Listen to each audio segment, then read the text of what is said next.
Bonjour à tous. On est là aujourd'hui pour vous parler autour d'une table ronde du rôle du pharmacien dans la prise en charge du patient dans le cadre de l'arrêt du tabac et dans le cadre de la dispensation de médicaments de substitution nicotinique. Est avec nous aujourd'hui Noël, qui est pharmacien à Rennes, en Ille-et-Vilaine, et professeur associé à la faculté de Rennes, présidente de l'USPO Bretagne. Oui, bonjour à tous et à toutes. Et Pierre, pharmacien titulaire au Mans, dans la Sarthe, et président de l'USPO Pays de Loire. Bonjour. Le contexte, il est clair et il est dramatique à la fois. Il y a 75 000 décès chaque année liés au tabac. 13 millions de personnes qui fument, dont plus de la moitié qui souhaitent arrêter de fumer. Et on sait que c'est le tabac la première cause de cancer qui est évitable en France. On connaît la volonté forte du gouvernement de lutter contre le tabagisme. On l'a vu avec récemment l'allocution du président de la République qui désire que toute une classe d'âge ne soit plus tabac dépendant dans quelques années. On a vu aussi la politique d'augmentation du prix, la politique de remboursement des traitements de substitution nicotinique quand ils sont prescrits. Et la loi santé a autorisé les professionnels de santé à prescrire les substituts nicotiniques, tous, à l'exception des pharmaciens. Chose qui nous paraît à nous complètement aberrant, puisqu'on est les premiers professionnels qui sommes visités par les patients. Quand on leur explique la prise en charge que l'on leur propose, et qu'on leur dit, mais si vous voulez maintenant qu'il y ait une prise en charge économique, il faut que vous alliez voir quelqu'un d'autre, un médecin, un chirurgien dentiste, une sage-femme, un infirmier ou un masseur, kinésithérapeute, pour la prise en charge. La plupart du temps, ils vont où? Ils retournent au tabac pour continuer de fumer. Donc, on s'est inscrit à l'USPO dans cette logique de se dire comment faire pour que le pharmacien soit au cœur du parcours de soins du patient qui désire arrêter de fumer. Fort du rôle du pharmacien et du réseau, la force du réseau, les officines constituent un maillage unique de par leur proximité, l'accessibilité sans rendez-vous et la disponibilité des pharmaciens.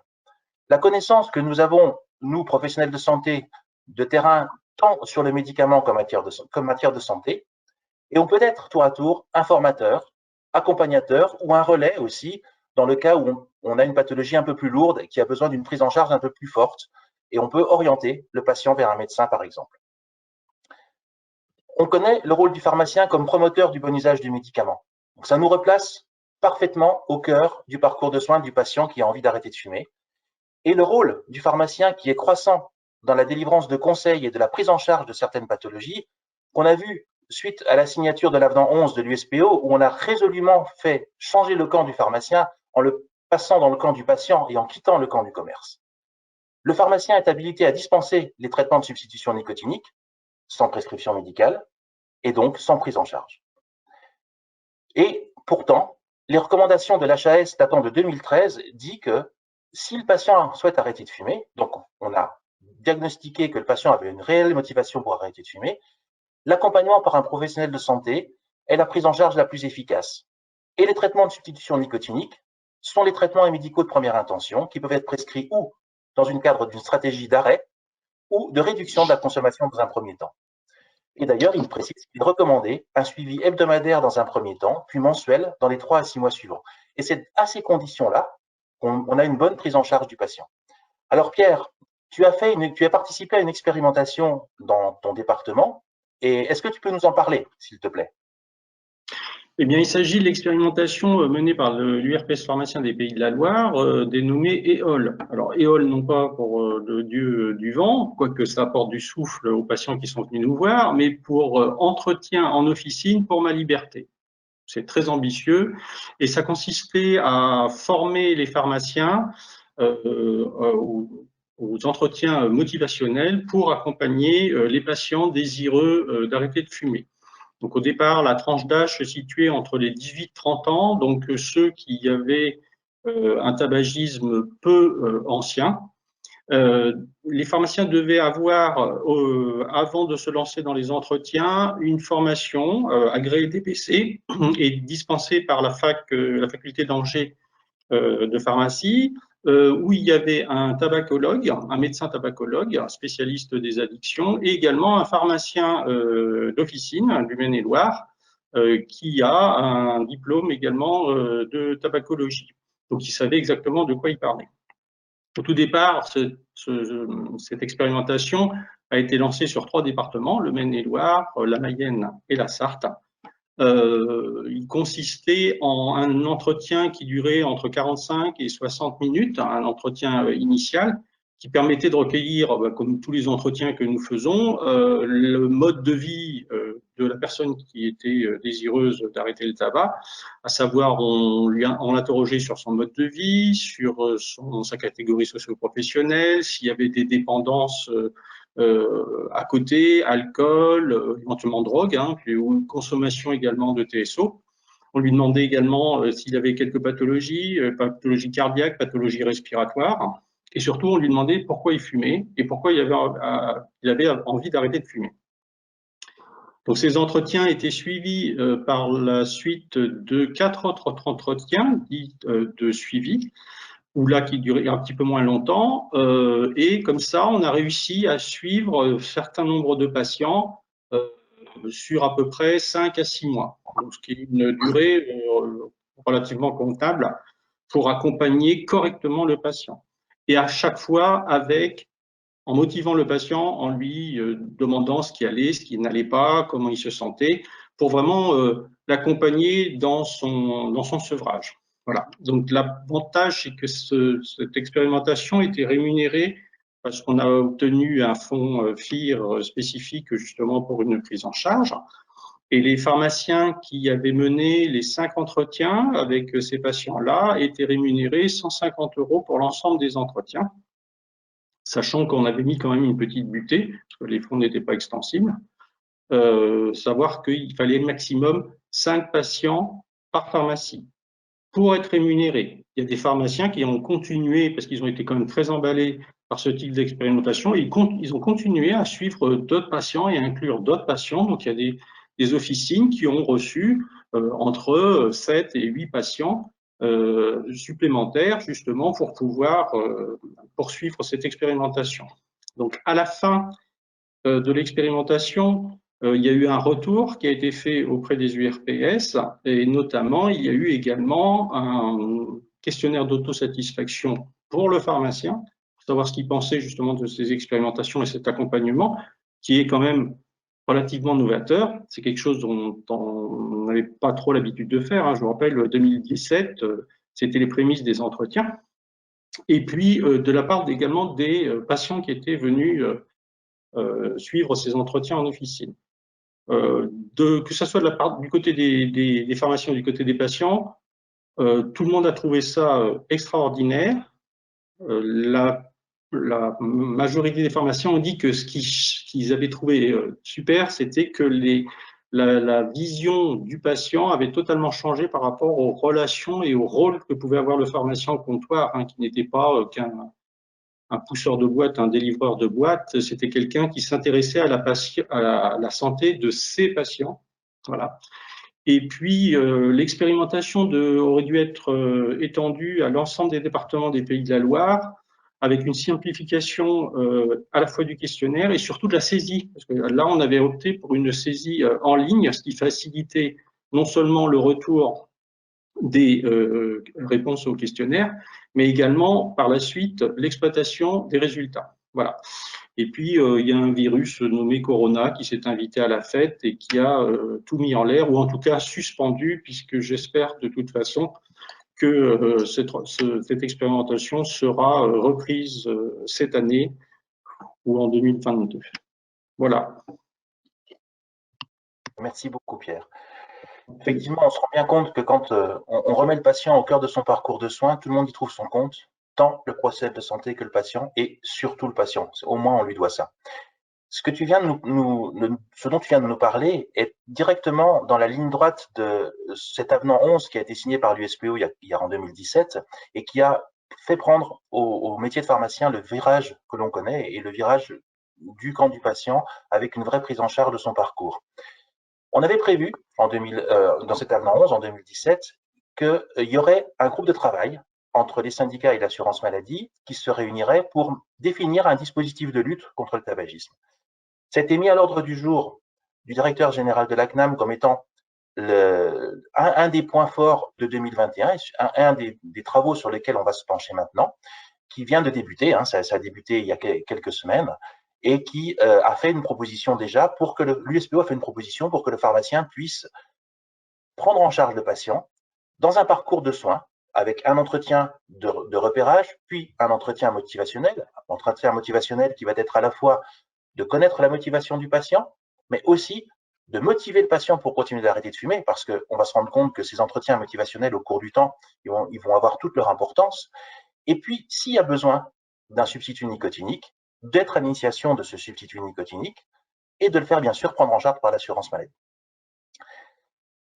sous la forme d'un conseil remboursé. Donc, l'assurance maladie nous a proposé différents points d'entrée et pour l'instant, on est encore en discussion parce que c'est ce vers quoi nous voulons entrer, non pas comme étant le fait de pousser la porte de la pharmacie étant le permis à remboursement, c'est pas ça que l'on veut. On veut que prendre en charge le patient et que dans le cadre d'une prise en charge globale du patient, avec des entretiens, la prise en charge des traitements de substitution nicotinique soit prise en charge par l'assurance maladie. Il va falloir que l'on fasse des tests de Fagerström, un test éventuellement réduit parce qu'on se rend compte qu'il y a des questions qui sont plus importantes que d'autres tests, et puis aussi des tests éventuellement de mesure du monoxyde de carbone, et que nous ayons de ce fait la possibilité d'adapter la posologie et la durée des traitements de substitution nicotinique, comme les textes puissent le prévoir et les travaux puissent le prévoir. Mettre en place un entretien motivationnel sur plusieurs mois, comme tu l'as dit, Pierre, c'est fondamental parce que c'est quelque chose qui s'inscrit dans la durée, dans le temps. Et si nous voulons pouvoir être efficaces et permettre aux patients d'arrêter de fumer, il faut que ça dure dans le temps et de l'accompagner complètement. Et on se rend compte que quand il y a cet accompagnement, c'est là que c'est payant pour lui. L'USPO travaille aussi avec les complémentaires santé pour une prise en charge de ce parcours de soins. Voilà. Mais ça, c'était la vision française que l'on a de la chose. Maintenant, au niveau de l'international, il y a d'autres exemples, d'autres prises en charge et d'autres réussites. Et voilà, Noël, si tu peux nous en parler un petit peu, s'il te plaît.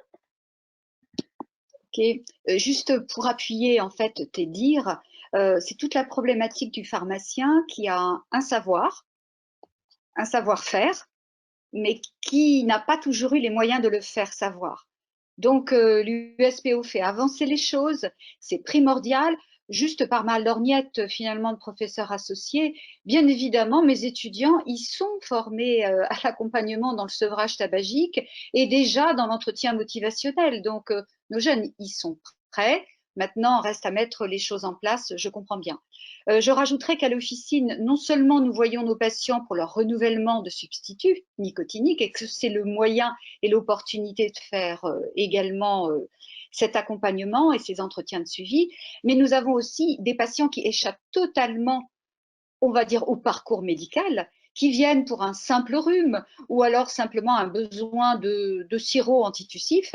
Et nous avons cette opportunité, cette lorgnette, de les faire entrer dans un parcours de soins alors qu'ils sont transparents par rapport à certaines visites médicales. Je crois que ça a du sens. Et si on ne marchait pas sur la tête, il y a longtemps qu'on aurait déjà investi les pharmaciens. Alors, qu'est-ce qui se passe à l'étranger? Il faut croire que, franchement, on a beaucoup pris de retard, puisque ça fait plus de 10 ans qu'en Union européenne et hors Union, on a déjà pensé aux pharmaciens, la place primordiale de la pharmacie. Donc, finalement, on n'a plus qu'à réinventer l'eau chaude. Hein. Tout est fait à l'étranger, tout est prouvé, tout est évalué. Donc, qu'est-ce qui différencie finalement le patient français dans son sevrage et son pharmacien français des autres? Rien du tout, si ce n'est la volonté politique de s'engager et de faire du pharmacien ce conseil aussi remboursé qui me semble aujourd'hui une priorité qui a souvent été incomprise par les pouvoirs politiques à partir du moment où nous étions jugés partis.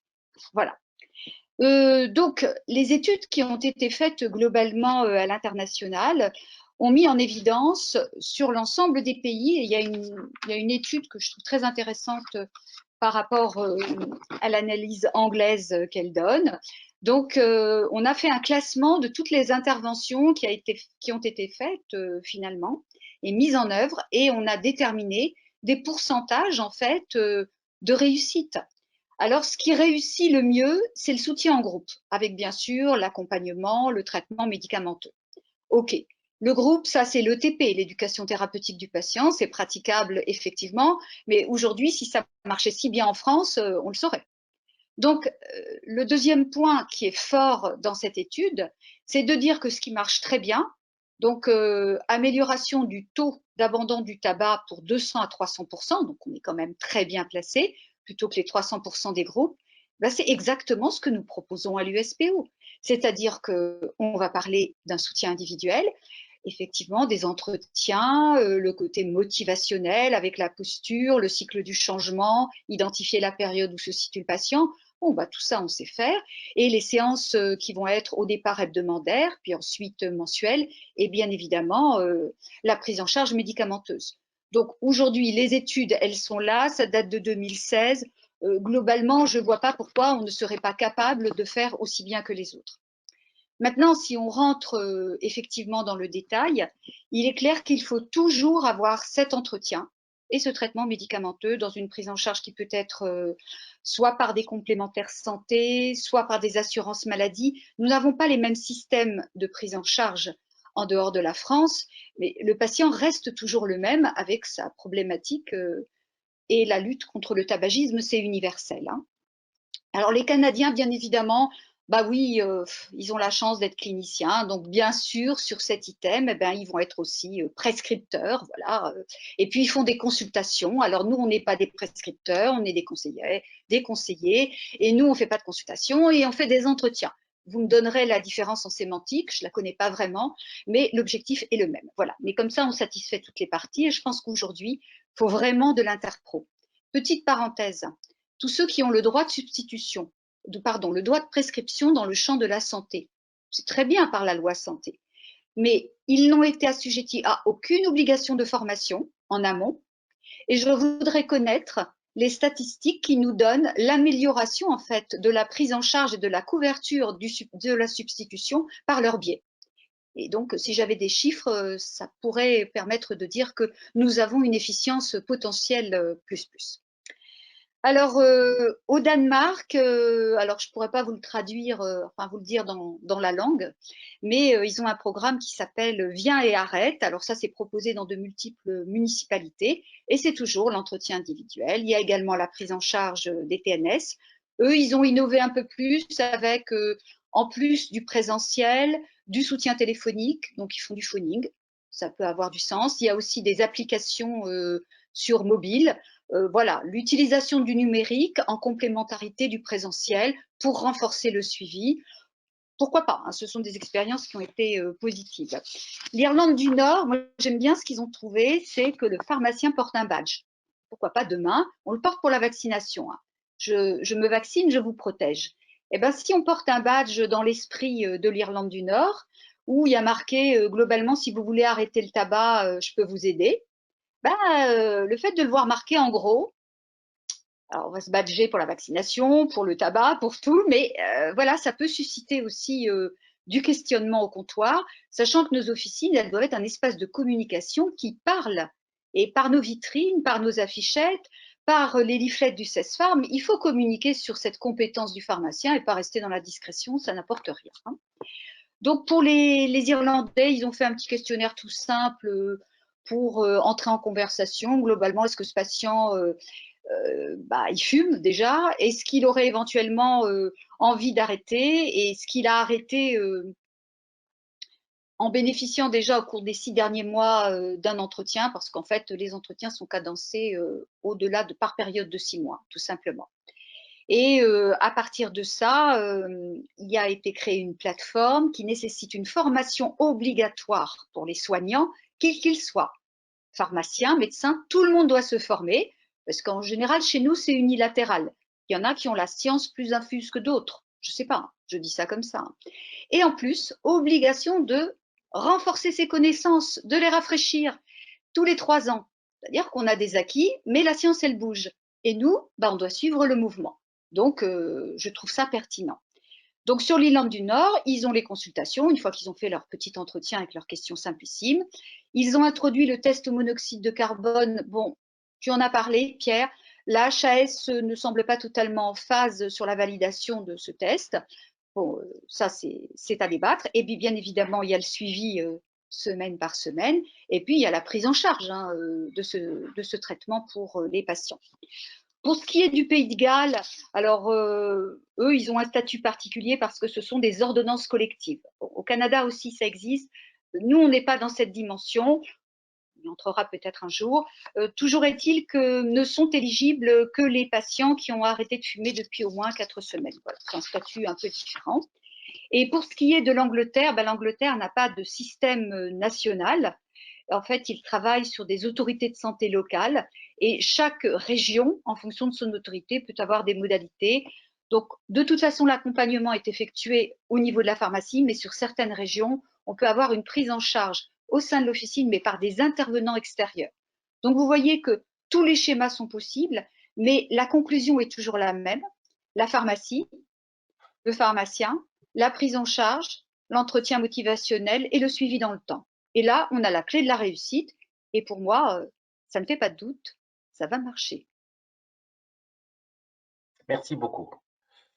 Donc, oui, vous voyez que dans plusieurs pays, les assurances maladie ou les autorités locales financent un accompagnement du sevrage tabagique, et ce, parfois depuis plus de 10 ans.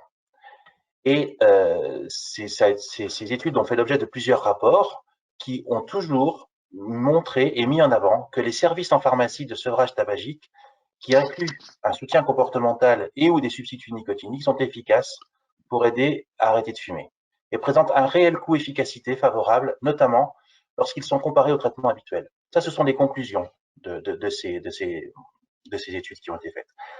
Alors, comme tu disais, Noël, la prescription pose un réel souci. On voit aujourd'hui que les prescripteurs de traitement de substitution nicotinique marquent arrêt du tabac.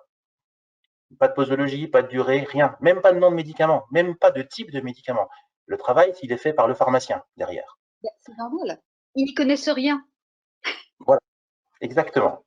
Et puis, vous voyez aussi que à l'USPO, c'est un chantier qu'on avait initié il y a quelques années, dont on avait parlé lors des réunions que l'on fait, des rencontres de l'USPO à Nicolas Revel il y a de ça 2 ans, en lui disant comment, monsieur le directeur, on pourrait inscrire le pharmacien dans un parcours de soins. Et on était bloqué au fait qu'il pensait que l'on voulait juste la prescription, le droit de prescription. En fait, on a évolué, on a modifié notre façon de voir les choses en disant ce que l'on demande, c'est pas le droit de prescription, c'est le droit de prendre en charge. Et au cours de cette prise en charge, d'avoir le droit de prescrire si nécessité il y a. Et ça change complètement la donne. Et vous voyez qu'il a fallu 2 ans, 3 ans pour qu'on aboutisse à créer ce groupe de travail qui vient d'être créé il y a quelques semaines et qui va permettre, je l'espère, de sortir un accompagnement comme on l'a fait pour les bilans de médication, pour les entretiens asthme ou AVK, ou récemment les entretiens de chimiothérapie orale anticancéreuse, de créer un véritable entretien et accompagnement du patient qui désire arrêter de fumer et de le faire prendre en charge dans le cadre d'une convention, d'un acte conventionnel avec l'assurance maladie. Donc, vous voyez qu'à l'USPO, on a des idées, elles sont souvent très en avance, ça nous oblige de les faire mûrir, mais on les porte jusqu'au bout. Et je pense que là, aujourd'hui, tout est réuni entre les plans que décide la santé, les autorités politiques, toutes les planètes sont alignées pour qu'on essaye d'aboutir enfin à la prise en charge de ce patient dans le cadre de son sevrage tabagique. Écoutez, merci beaucoup. Je ne sais pas si vous avez encore des choses à rajouter. Pierre, Noël? Oui, je voulais juste rebondir sur ce qu'avait dit Noël à propos du détecteur de monoxyde de carbone qui, visiblement, aux yeux de l'HAS, n'apportait pas grand-chose. Alors, moi, je m'inscris en faux totalement, puisque dans cette étude EOL, chaque pharmacie disposait justement d'un tel détecteur. Donc, pour moi, dans le cadre d'un suivi, et surtout sur un suivi long de 6 mois, le détecteur de CO, c'est exactement la même chose que quand un diabétique utilise son lecteur de glycémie ou qu'on utilise le débitmètre de pointe chez l'asthmatique ou chez le patient BPCO. C'est là où on lui fait prendre conscience du bénéfice de l'arrêt de tabac comme de la régularité de la prise des corticoïdes inhalés chez l'asthmatique ou le BPCO ou l'exercice physique chez le diabétique. Donc, à mon sens, si les pharmaciens se lancent dans les entretiens et le sevrage tabagique, il faudra leur imposer, entre guillemets, qu'ils aient au sein de l'officine un tel appareil, justement, de mesure pour…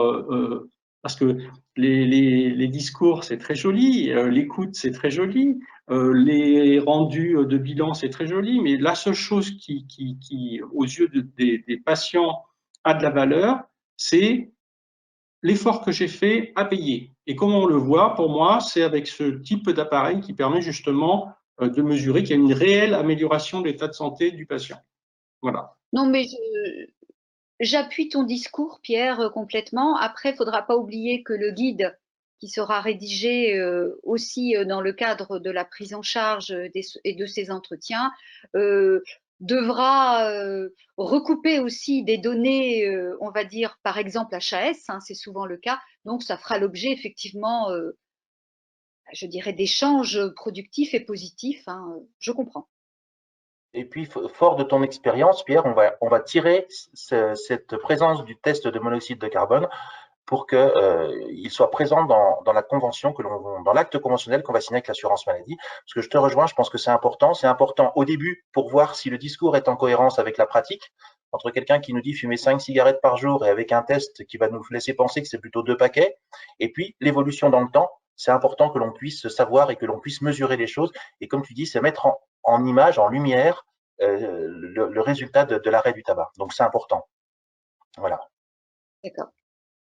Il y avait un dernier point, il y a eu des expérimentations faites, je crois, au niveau de l'URPS PACA, où l'on montrait que la motivation, en fait, chez des personnes non motivées, a été en fait déclenchée par le pharmacien. Donc, une fois de plus, notre présence et notre entretien a du sens. Voilà. Eh ben, ce sera le mot de la fin. Merci beaucoup. Merci à Merci. vous deux. Et puis Merci. à très bientôt. Merci beaucoup. Merci. Au revoir.